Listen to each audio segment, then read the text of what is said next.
बर्दियाको घटना एकाएक बाँकेबाट सार्वजनिक भयो।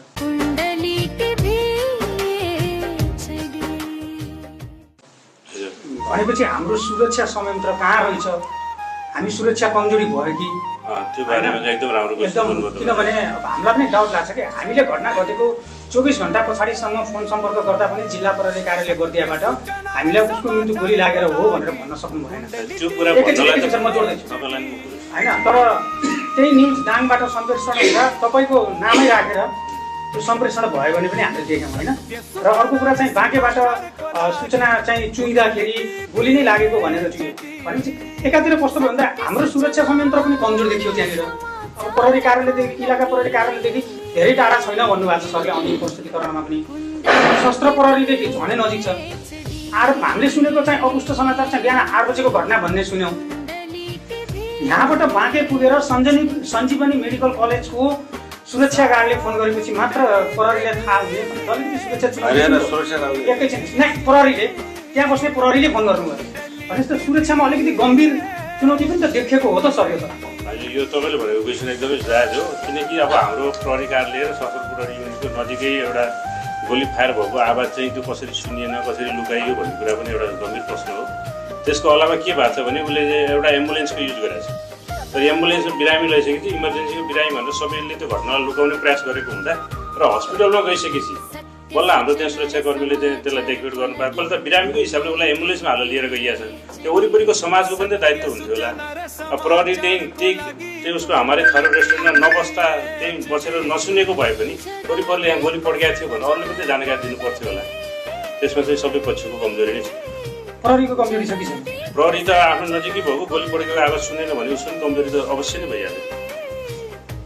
एम्बुलेन्स चालकलाई हामीले केही सोधखोज गरेका छौँ, यन्त्रलाई चाहिँ के छ त्यसलाई चाहिँ अब अनुसन्धानकै क्रममा चाहिँ हामी ल्याउँदैछौँ। कहिले किन यसरी चाहिँ गोली चलेको मान्छेलाई नि हामीलाई खबरै गरिदिनुहोस् भन्ने कुरामा नै अनुसन्धान भइरहेको छ। कहाँ गयो त्यो अहिलेसम्म त उनीहरू राजापुरबाटै चाहिँ त्यो त्यही एरियामा चाहिँ चल्ने एम्बुलेन्सलाई नै उसले युज गरेको भन्दैछ। सर जस्तो घटना घटेको अर्को दिन मैले डिएसपी साहबको मोबाइल नम्बरमा फोन गर्थ्यो। इन्सपेक्टर सरले कसले उठाउनु भएको थियो है, हजुर होला साहब सरले उठाउनु भएको थियो। लगभग 24 घण्टा पछाडि फोन गरेँ हुँदा मैले त्यति बेला फोन गर्दाखेरि हामीले चाहिँ उनको गोली लागेर मृत्यु भएको भन्ने कुरा छ सर, के छ त प्रारम्भिक अनुसन्धानमा के देखियो, प्रारम्भिक अनुसन्धान प्रहरीले कसरी गर्यो भनेर मैले क्वेसन गर्दाखेरि उहाँहरूले गोली लागेको चाहिँ भनेर अहिले भन्न यकिन छ। त्यो त मिल्दैन, टेक्निकल कुरा त प्रहरी विज्ञ होइन, प्रहरी देउता पनि होइन। अनि सर त्यही प्रहरीले गोली लागेको भनेर भन्नलाई कसरी मिल्छ? नै म जोड्दैछु सर, म त्यसैमा गर्नु पर्यो सर, त्यसैमा जोड्दैछु। जिल्ला प्रहरी कार्यालय बर्दियाका प्रहरी उपरीक्षकले गोली लागेर मृत्यु भएको हो भनेर भन्नुभयो भनेर दाङबाट त्यो न्युज पब्लिस भएको छ कि त्यही दिनमा। त्यो दाङको मान्छेले कसरी न्युज प्रक्षेपण गर्नुभयो मलाई थाहा छैन। मैले गोली जस्तो चाहिँ घाउ चाहिँ देखिन्छ, गोली लाग्यो भने हाम्रो परीक्षणकै क्रममा चाहिँ हामी भन्न मिल्दैन भनिरहेको छु। तपाईँहरूकै इथिक्स पनि त होला त्यसको त अनुसन्धानकै क्रममा भएको चिजलाई तपाईँहरूले भन्यो भनेर लेखिदिनु भयो भने त मैले के गर्छु? नै हामी इथिक्समै बस्नु गएर हामीले सोधेको हो कि सर, नत्र हामीले जे बात नै लेखिदिया भए हुन्थ्यो।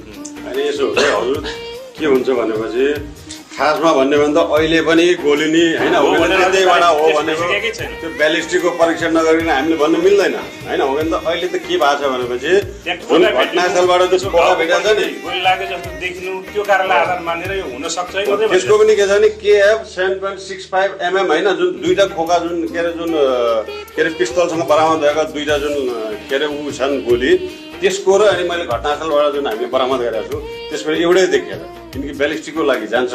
त्यसपछि होइन यही पिस्तलबाट हो कि होइन भन्ने कुरो चाहिँ उसले जाँच गर्छ, त्यसपछि मात्रै त्यो त हामीले भन्नै मिल्दैन। त्यही भएर त हामीले चाहिँ जस्तै तपाईँले भन्यो नि, जस्तो पहिलो दिनमा नभन्ने हेर्दा गोलीले हो कि भन्नेसम्मको अलि अनुसन्धान अगाडि बढिरहेको छ, तर त्यसलाई फाइनल गर्नलाई त त्यो ब्यालिस्टिक टेस्ट नभएछ हामीले हजुरहरूले केही पनि भन्नु मिल्दैन। सत्य सूचना र समाचारको लागि कुण्डली टिभी HD।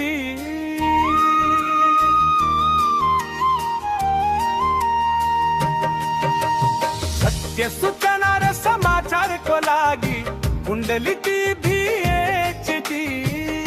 सत्य सूचना